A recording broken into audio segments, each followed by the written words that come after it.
dear friends, may I say I'm not a politician, a single-minded, silver-tongued magician, whose words, fine words, could charm the very birds from the trees with ease. Please, dear friends, though I may not be the world's physician, by nature I'm of modest disposition. Suppose you chose, instead of men like those, men like me. Suella Braverman's decision to forego the hustings, or at least not to reply, not to commit herself at the moment, is very much against the traditions in Britain, certainly since the Ballot Act.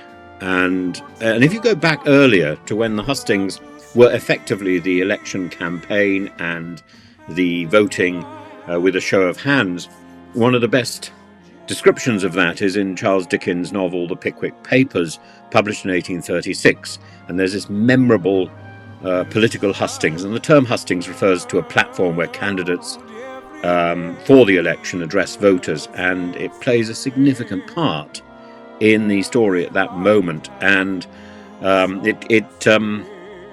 it occurs in a fictional town during an election campaign. Dickens satirizes the political process, the behavior of the candidates and of the voters, and it's a critique of the electoral systems, the influence of the mob, corruption in politics, and the candidates engage in exaggerated promises, pandering to the voters, demagogy at its best and worst, highlighting the absurdities and the superficialities of electoral policies in the early Victorian, late Georgian period. And characters like Pickwick and his companions are caught up in this chaos. Now, when this was turned into a musical, and I'm going to show you what I did a while ago, when it was turned into a musical in the Pickwick with Harry Seacombe I think it was turned into a musical in 1963.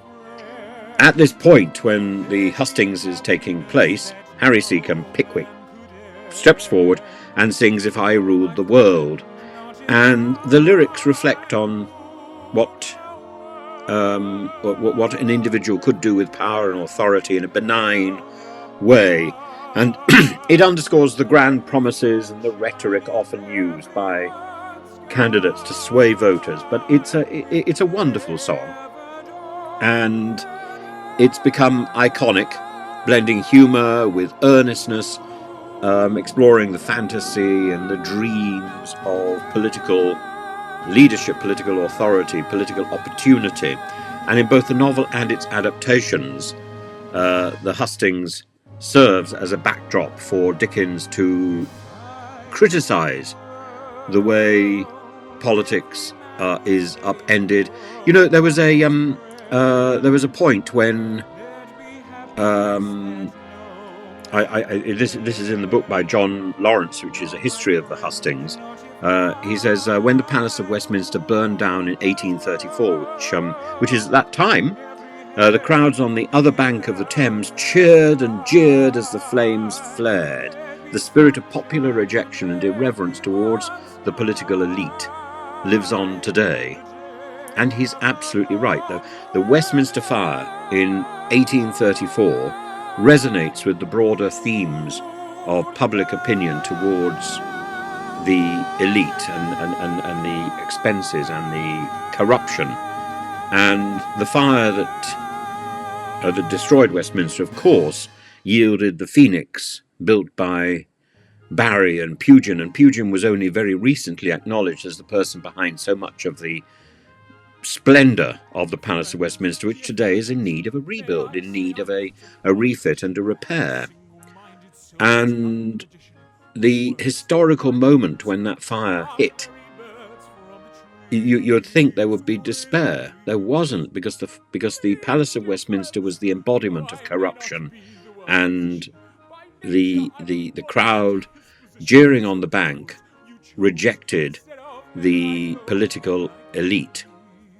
And this underscores the historical reality. It's a symbol of what of what has happened. And John Lawrence goes on in his book to talk about how the hustings, which should be at the centre of a political campaign, though not, of course, Suella Braverman's, because she's decided instead to look ridiculous on Twitter, as if that is a substitute for proper, serious, civilised, adult, mature debate. She's prancing around on Twitter. John Lawrence says that the real problem with the modern election is the way broadcasters and the media have taken over election campaigns. And of course now there's a movement towards these social media platforms like Instagram and Twitter and TikTok. It's TikTok that she's on, I think, not Twitter. TikTok. I mean, it's simply absurd. She should be sticking a thing on her head and saying, "Which Muppet am I?" And I think she probably wouldn't get a response. She is unique. I am Suella. And the shift from the local to the national campaign, which Lawrence says had taken place by the 1990s, is a decline in parliamentary and local democracy. And it diminishes the face-to-face interaction between politicians and their communities. And it's about spin doctoring and flashcards and sound bites, and it's not about reality. It's about rhetoric, not reality. And you have to ask about the broadcaster's influence, and that goes back, I think, not even to the 1990s. It goes back to the 1960s and to the party election broadcast by whatever party it is. And the media must take responsibility, must be held accountable for this destruction of our national political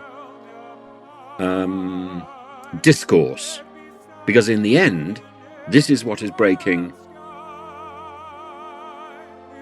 democracy. This is what is breaking politics in our country. The eye forever on the soundbite, the eye forever on the headline tomorrow. Not even the headline tomorrow, not in the serious newspapers. The headline tomorrow in the red-topped tabloids. Anyway, I hope you enjoy the song. Cameron Mills, and he runs a wonderful thing called the Rock Project down in Exeter, and it's doing tremendous work, but he provided the voice for Pickwick when I was animating it, and this was a project which I think hasn't quite taken off, but it may turn up, where we were looking at musicals that are unlikely to be revived in their original form again. And one way of realising the musical is to animate a key sequence and then see how that refreshes the mind, refreshes the memory.